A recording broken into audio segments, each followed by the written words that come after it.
Sabbiiti ewedde akulira ekibuga Kampala Sharifa Buzeki yategeeza ng'ekitongole bwe kimaze okuleeta zibbaasi ezigenda okuyambako mu kutereeza ebyentambula mu kibuga Kampala ezeeyambisa amasannyalaze era nga ziri mu kugezesebwa. Twafunye okukkirizibwa okusobola okuba nga tuteeka bbaasi z'amasannyalaze ku nguudo zaffe. Twabasuubiza nti ebbaasi zino zigenda kuba ffule ku nguudo zino ng'omwezi guno ogwokutaano guweddeko. Kyemulaba kati batestinga routes. Kino kyali kyeraliikiriza abavuzi ba takisi nga bagamba enteekateeka eno egendereddwamu kumalawo mirimu gyabwe. Ebirango mubiraba n'abali ku social media mwalabye Eid meeting gye yabaddemu ng'alaga nti bagenda kuleeta mmotoka z'amasannyalaze. Olwedde tulinamu bbaasi ezikola, tulinamu Costa n'ebirala.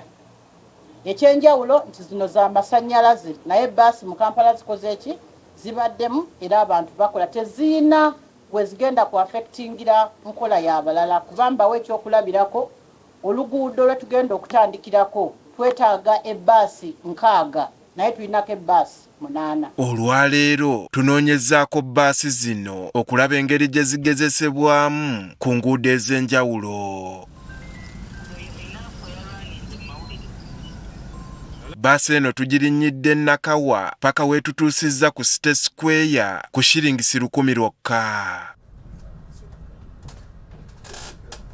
Maneja wa zibbaasi zino Inginiya Ian John Kavuma atubuulidde engeri bbaasi zino gye zigenda okutambuzaamu emirimu gyazo nga mu kiseera kino 8 ze zaakaleetebwa.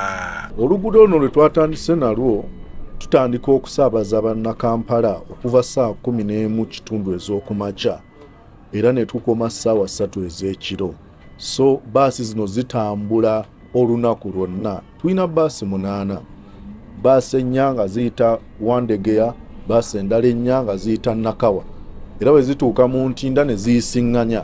So akaseera konna mu ddakiika nga 12 ng'olinze ku stage ojja kuba osobola okulaba era okunyumirwa bbaasi yaffe eya E-Bus Express. Inginiya Kavuma atubuulidde ku nteekateeka gye balina eri ekibuga Kampala.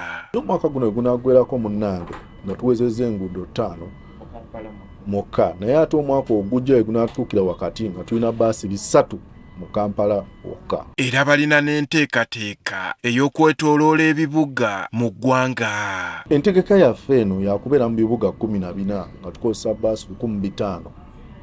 Olwo 1,500 twakadiployinga bbaasi 16. Tulinayo bbaasi 8 e Jinja ku nguudo 3. Katuwano e Kampala tulinawo ku luguudo lumu. Buli luguudo lulina ebisale byalwo. Entambula zaffe munnange E-Bus Express olw'okuba nti ffe tukozesa amasannyalaze tubawadde entambula era nga n'ebisale bisoboka.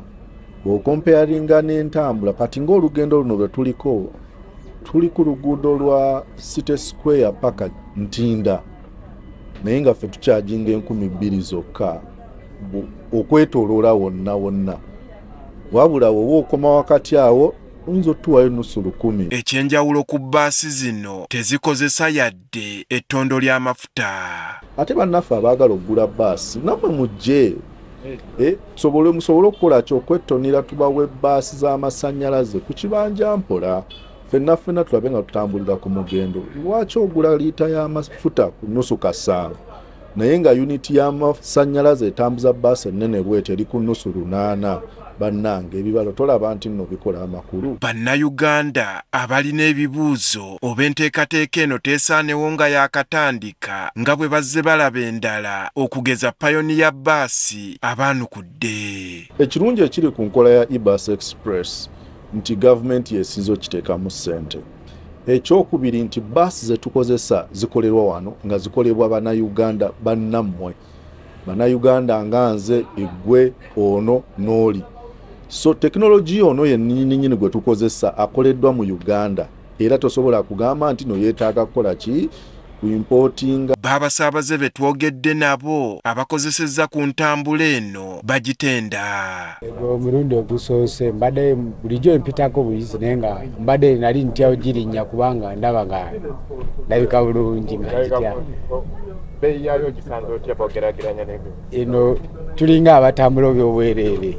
kalungi munda kayonjo ate katwalira kabbeeyi katono. Tusanyukidde nnyo enteekateeka eno, naye okusaba kwaffe eri gavumenti kuli nti ebbaasi zino zituukeko ne bitundu nga Matugga, Wakiso, so that abantu basobole okufuna ku ntambula ey'omulembe ng'eno n'okendeeza jjamu ku nguudo. Guno si gwe mulundi ogusoose nga KCCA evaayo n'enteekateeka ez'enjawulo okutereeza ebyentambula mu Kampala, wabula nga zonna ezisinga obungi teziwangaala, okugeza bbaasi za Pioneer, Kayoola, Tondeka, Awakula Ennume n'endala. Andrew Kaggwa, Agafeeyo, Spark TV.